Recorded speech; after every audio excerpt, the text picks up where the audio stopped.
Hello, welcome to the Small Caps podcast. I'm Peter Capsanis. Well, they say he who sleeps in a silver bed has golden dreams, and that could well ring true for Investigator Resources Limited. That's ASX code IVR. They're a metals explorer aiming to add more proof to the adage. IVR hosts a number of projects across Australia, and to tell us more, I'm joined by their Managing Director, Andrew McIlwain. Andrew, good to have you on the show. Great to be here, Peter, and thanks very much for the opportunity. Our pleasure indeed. Now, Andrew, to start off, can you give us a recap of what IVR's aim is all about? Sure. IVR, as you said, is an ASX-listed explorer. Our predominant focus is in South Australia. We have a small interest earning into a tungsten project in the Northern Territory. But our main asset in South Australia is the Paris Silver Project. Well, let's talk about the Paris project. It's, for the lack of a better word, your Rolls-Royce asset. You've done a pre-feasibility study, and you're going to be releasing a direct feasibility study early next year. Why is this so exciting? Well, that's right. Look, we have 8,500 square kilometres from the eastern to the western border of South Australia, but our main focus is Paris, which is about 7 hours drive from Adelaide. If you go up through Port Augusta, we're just north of the small community of Kimber. It's a greenfields discovery by Investigator. Last resource we put out in July this year is 57 million ounces of silver, which in today's sort of terms is around about $2 billion worth of silver in the ground. So it's a near-surface, single open pit proposition, and if it was a gold mine near Kalgoorlie, it would have been done 20 years ago. All right, so you spoke about the resource just a second ago. We preempted my next question. So how viable is it, do you think, then, for a long-term project? Or I'll be more specific, this DFS that you're aiming to release, I think, early next year, what's that going to tell you? Or what do you want it to tell you, I guess? Well, Peter, when I got involved, there were some questions over the viability of Paris. As I said, it's a bit quirky being a silver project. There's no silver-only projects in Australia. Some have got lead with silver, but we're by far the highest grade silver project. So our PFS focused only on production of silver, and it came out with some really robust financial returns. One of the things we also have is a small quantity of lead in the resource, and in round terms, about 100,000 tonnes of lead. And as we move from pre-feasibility to definitive feasibility, we get better focus and better pricing of the capital and operating costs. But one of the key things we're doing is looking to see if we can improve the economics by bringing some of that lead to the revenue stream. The PFS only considered silver. The DFS will have silver, and what we hope to have is some lead in it as well. And it's up to $300 million worth of lead in the resource. The gold and silver have kind of taken a bit of been put in the back burner in more recent years. Lithium and whatnot, other rare earth projects have kind of stolen the limelight, if you will. Andrew, do you think now's the time for silver to come back and make its mark yet again? Well, look, it's been tough in the market for the precious metals producers or explorers. And as you said, there's been some other things that have been market darlings. But gold and silver prices are starting to rebound, and with some unrest, obviously, last year starting in the Ukraine and more recently in the Middle East, precious metals start to come to the fore. But one of the things people always refer to in the precious metals business is the ratio between gold and silver, and that's how many ounces of silver you need to buy to equal an ounce of gold. And our major shareholder that holds 15% of the stock is a precious metals fund out of the UK, and they think there's going to be a major correction in that, and we're going to see silver prices move up. As they did back in 2010, they moved up 400% in a year in a similar sort of trend. So look, we see a great future for silver. But importantly, the domestic or the industrial use for silver is changing quite dramatically as well. Yeah, well, let's talk about that. I mean, it's in terms of a green future, which is, let's be honest, it's a buzzword and beyond nowadays. So, how critical do you think this project will be in terms of, I guess, that greener world, that greener Australia? Well, the numbers speak for themselves. Last year, there was 900 million ounces of silver produced around the world, but 1.2 billion consumed. And that trend is continuing this year, where we see a supply deficit. And that's driven by the consumption in everything that's used for decarbonisation. You're electrifying, you're using silver. It's in everything. It's used in electrical connections, but importantly, certainly there's a couple of ounces of silver in every electric vehicle that you see on the road now, and there's an ounce of silver in every solar panel that's going up in the desert or on people's roofs. So the demand for silver is going to skyrocket, and we expect to see the price follow that as well. I guess what people don't realise is the fact that silver is used in electric vehicles, solar panels. So in terms of, I guess what I'm saying is, if there's some kind of mine life activity, you've got no shortage of customers, do you?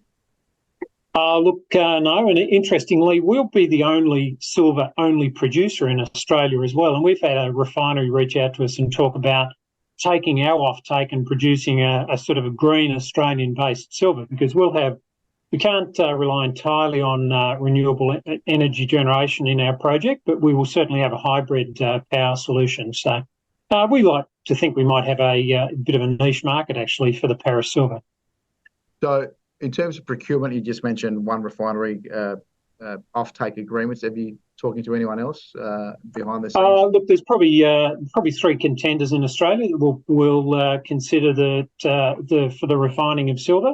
It also depends what we generate in the way of lead, because some silver will go with the lead concentrate, and that would logically just simply go down the road to the Port Pirie lead smelter that's only 300 kilometres away from us. No need to ship it around the world. Okay. All right. So in terms of, I did touch on it, in terms of mine life activity and prospects around that and jobs and boost for the local economy in that region, that part of South Australia. What's the long game here, Andrew? Do you think is what you're hoping and what the forecast predicting, do you think it's going to become a reality? Yeah, sure. Look, the PFS had a shortened mine life because we accelerated the mining to try and keep the mining costs down and generate early revenue. We're going to flatten that out in the DFS, and we expect to see a 10-year life project. We're also very active in the region as well, looking for repeats of this mineralisation or this resource. We've got a number of sniffs. We haven't got anything we've tied down to being anywhere near as advanced as a resource for the project, but we've certainly got an active exploration program next year as well, continuing that hunt. Project will employ about 110 people. We'll drive in and out from anywhere from Adelaide closer through Port Augusta and Whyalla. Bit of a challenge with others in the state, such as BHP, paying premium prices.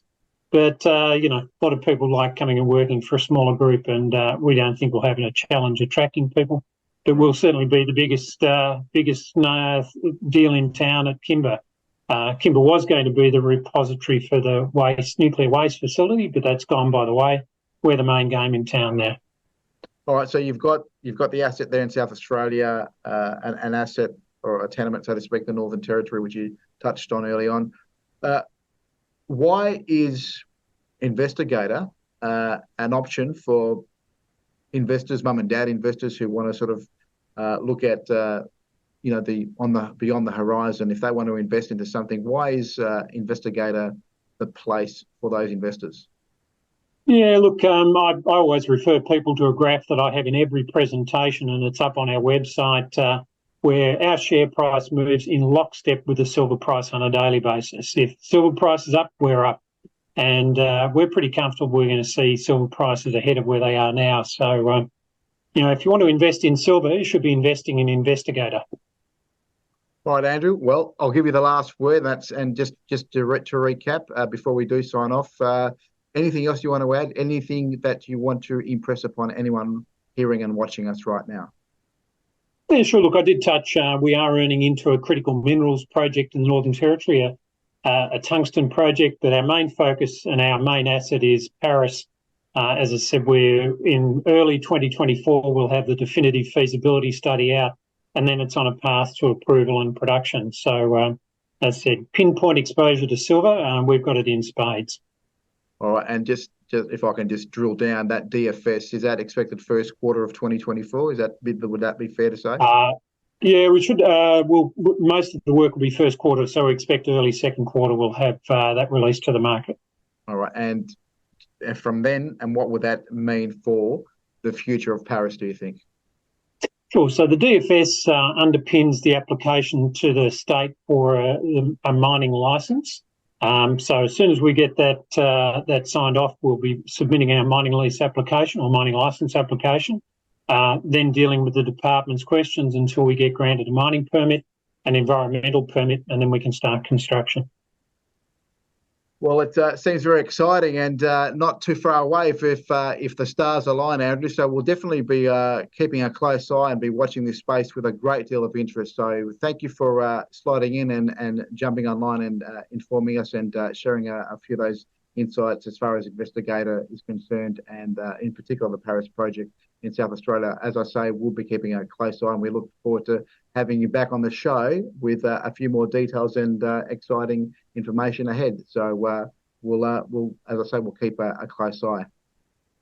Great. Look, thanks very much for the opportunity. I failed to mention that's Paris behind me over my shoulder.